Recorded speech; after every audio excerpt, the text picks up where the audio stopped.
All right, hello everybody. It's Michael here with Sister Gemma at the Sisters of Life here at 11th and Jefferson, North Philadelphia. Sister, thank you for interviewing us. Thanks for having us. Yeah, it's a real delight to be here. I've heard so much about you. It's a joy to meet you all. So, how long have you been a sister? I've been a sister about 8 years. 8 years, and where have you been besides Philadelphia? Sure. So our first year as postulants is spent in the Bronx. That's where our postulant house is. So I was there for about a year, and then we moved to our mother house in Suffern, New York for 2 years for the novitiate. And then after that, when I professed first vows, I was missioned to Yonkers, New York, where we have a mission to serve women who have suffered from abortion, and we have healing retreats for them and walk with them into the mercy of Jesus, which is a great gift. So I was there for 3 years. And then after I renewed my vows, I was sent here to Philadelphia, where we have our visitation mission. I've been here for just over 2 years now. Oh, bless you, sister. That's incredible. Yeah. So in all these different apostolates that you've been to, what is, in your estimation, sort of like the crux of being a sister of life? What's at the heart of the apostolate? At the apostolate, yeah, so first and foremost is the gift of our consecration and this vowed life to Jesus, which is a gift for us first, and then please God for the world and for salvation of souls. And then our varied apostolates, in different ways, build up a culture of life and help each individual that we encounter, please God, encounter their own goodness and the reality that they are created in the image and likeness of God and loved and willed into existence. And so all of our apostolates seek to uphold the goodness of the life before us. Oh, wow. That's a big job. I mean, cradle to grave and everything in between is it's so precious, but it's also a lot. So how do the sisters kind of carry that out concretely on a day-to-day? Sure. Yes. So in our life, the most important aspect of our life is prayer. We're considered a contemplative active community. So we spend about 4 hours of our day in common prayer in the chapel, which is a great gift. In order to give Christ, we first must receive Christ. And especially in our mission with our charism of life, we think of Mary at the Annunciation. She conceived Christ in her womb and then went in haste to serve her cousin Elizabeth. And likewise, we seek to conceive Christ in our hearts in prayer, so that we are able to then go in haste to serve our brothers and sisters in need. So we have Mass every day. We do a daily Holy Hour, Rosary, Liturgy hours. So that's the primary focus and first priority of the day. And with prayer, our founder also saw that in our culture, the demon of contempt for life and the evil of abortion, he would say, could only be cast out by prayer and fasting. So in addition to our prayer life, we also have different fasting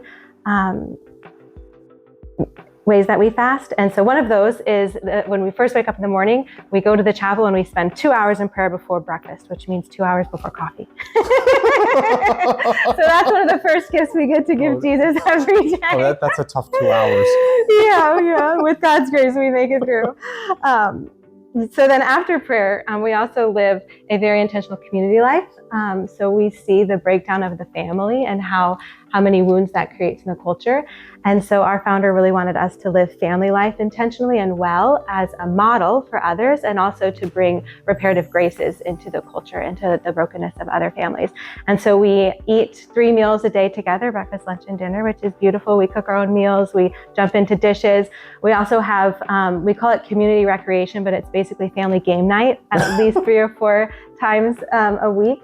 So that's a great gift where we can just enjoy each other's company. So we live together, work together, pray together, and play together. Wow. So we have prayer and community life, and then of course the mission, which is at the heart of, I'm sure people are curious of what do the Sisters of Life do? So here in Philadelphia, I had mentioned earlier, we have our visitation mission to serve women who are pregnant and in need of support. So often women come to us and they're either being pressured to have an abortion, or they might be feeling tempted to have an abortion. Sometimes they might have an appointment scheduled. So it's a great gift to be able to enter into their lives and their hearts and be a supportive presence for them. And it can look very differently, but we desire to receive their hearts and help them see their own goodness and love them into life so that they can then love their child into life. So it's a great gift, can be very challenging and difficult, and we have a lot of help. So our mission and our day can look very differently. This room right now is decorated for a baby shower we're going to have later for a mom who's about to give birth. So we're in it for the long haul. They usually come to us early in their pregnancy, and then we continue to walk with them throughout their pregnancy and beyond. Mostly just receiving them in friendship, helping them discover what their fears are and what obstacles might be to choosing life, and then helping kind of relieve some of those fears. We have very generous donors, parishes, individuals, groups that do baby collections for us. So we're able to provide moms with all of the material needs, diapers and wipes and baby clothes and bibs and pacifiers, all those things, which is a great gift. So materially, we're able to provide for them. Emotionally, we want to be a support for them. And then of course, spiritually, helping them discover the love of Jesus. And then we're able to invite, we call them coworkers, but our volunteers, to enter into that, sometimes giving rides to prenatal appointments, taking them out for lunch, being a friend, giving a phone call, being a supportive presence, because often women have other voices in their head saying they can't do this, or they should just get an abortion, or it's too difficult. So bringing positive and supportive presences and really a network of support in a family is so important. So it's a great gift, an adventure. So sister, how do the women generally find you or get in touch with you? Yes. How does that work? It's different ways. Sometimes there are people praying outside of the abortion clinics, and they'll meet a woman who's going in, and we call it a turnaround, where she changes her mind at the last minute, and they sometimes bring them here, which is awesome. Sometimes women find us on the internet. There's a website called Option Line that connects people to local resource centers. We also have some connections at like medical clinics and social workers. Sometimes word of mouth. We had a mother whose sister then brought her friend. So it varies. Wow. Yeah. So then, what's the daily schedule of a sister? Sure. Besides for the 2 hours before coffee. Yeah. So we have 2 hours, then we have coffee. So our morning prayer schedule, we do office of readings, a morning prayer, and a meditation, and then mass. So that's what those 2 hours look like. And then breakfast and dishes. And then we have a few hours of the apostolate, so meeting with the women, calling them, decorating for the baby shower, wrapping gifts, different things like that for a few hours. And then we break again at midday for usually a Eucharistic Holy Hour and midday prayer before lunch. Then in the afternoon, we get back into the apostolate for a little while, and then break again in the evening for dinner. So I like to say we pray, eat, work, pray, eat, work, pray, eat, work, sleep. That's a good arrangement. It's a little bit it's a balance and a rhythm. Well, thank you, sister. This has been wonderful again to be here. And it's so great to have you here. Thank you for coming. Thank you, sister. Yeah. What's up, YouTube? Kenneth here, back again with another video. So in today's video, I'm with the Sisters of Life. I'm with Sister Hostia. Sister, so why the religious life instead of marriage life? Yeah. Both religious life and married life are both so beautiful. But the Lord, He really kind of like slowly cultivated my heart to see that He was calling me to Himself, that that He really desired for my life to be totally belonging to Him, with the great gift of spiritual motherhood, to mother all that He wants to entrust to me, which is the gift of religious life, that being espoused to the Lord, that there's no limits on what He can do, because He's God. So sister, just to expand more on your vocation, why did you pick this path? Did you go to college before? So I grew up in a family where my mom was Catholic and my dad is a non-practicing Protestant. So yeah, my parents decided that they were going to raise my brother and I Catholic. And because my dad isn't Catholic, we had a lot of discussions about what we believe and why we believe it. So when I went off to college, I was very set in stone that I was going to practice and that I needed to know where a church was so that I could go to Mass. And so when I got there, I got very involved with the Catholic group on campus and really experienced the love of Jesus through my peers and my community, and that Jesus wants to be my friend. So much so that I would start to tell Jesus about my day on my WIT class, which was a great gift. And once I had graduated from college, I kind of continued that path, got very active in my parish while I was teaching high school biology.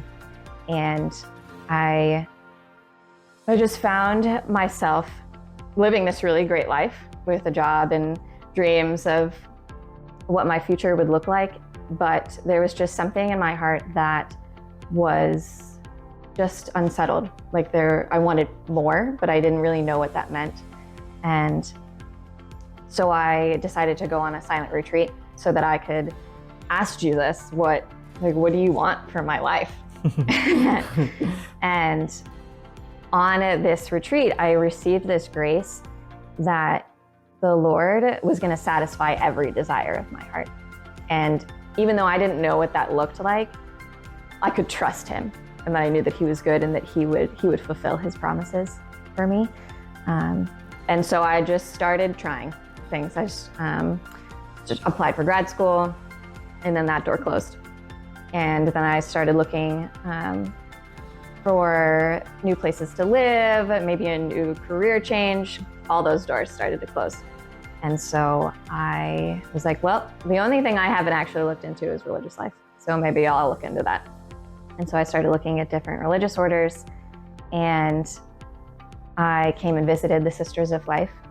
And while I was on retreat, one of the activities while we were there was sitting in front of Jesus in the Eucharist, and we were able to go up very close to Jesus present in the monstrance.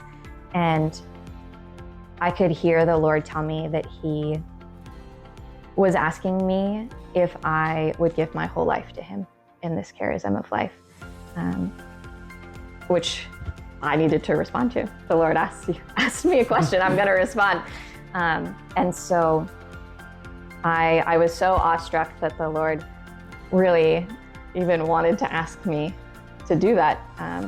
And so it's been a great gift to be able to say yes to him and to live this joyous adventure that the Sisters of Life live. That's beautiful. So as a biology high school teacher, was you teaching in a Catholic high school or? I was actually in a public school. Oh, okay. So I'm from Florida, and where I was living was part of the Bible Belt of the world. Okay. So even though it was a public school, it definitely was not an anti-God kind of environment.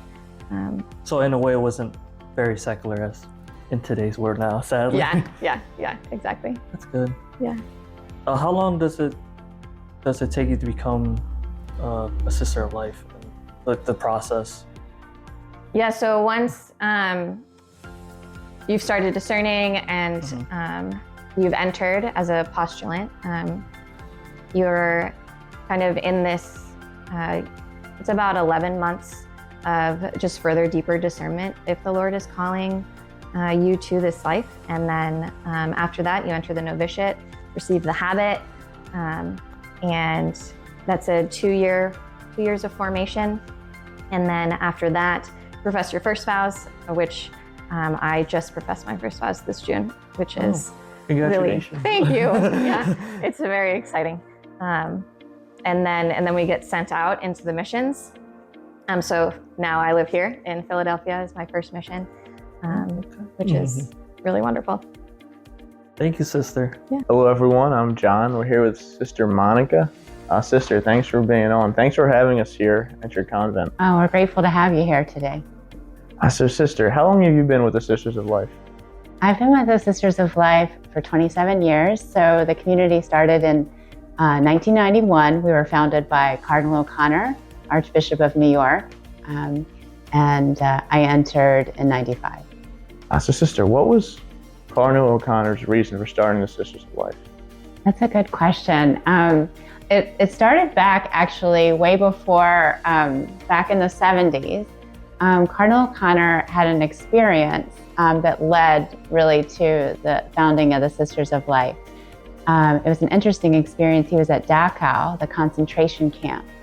And when he was there, he had what was like a mystical experience.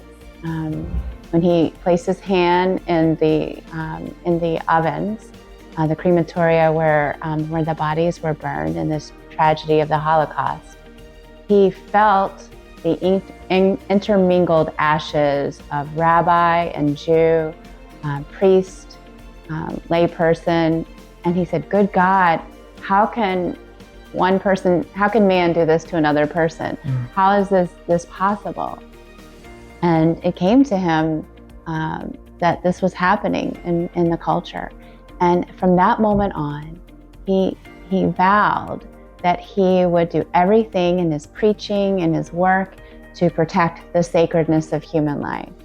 So it wasn't just about abortion, it was about each life being sacred and full of dignity.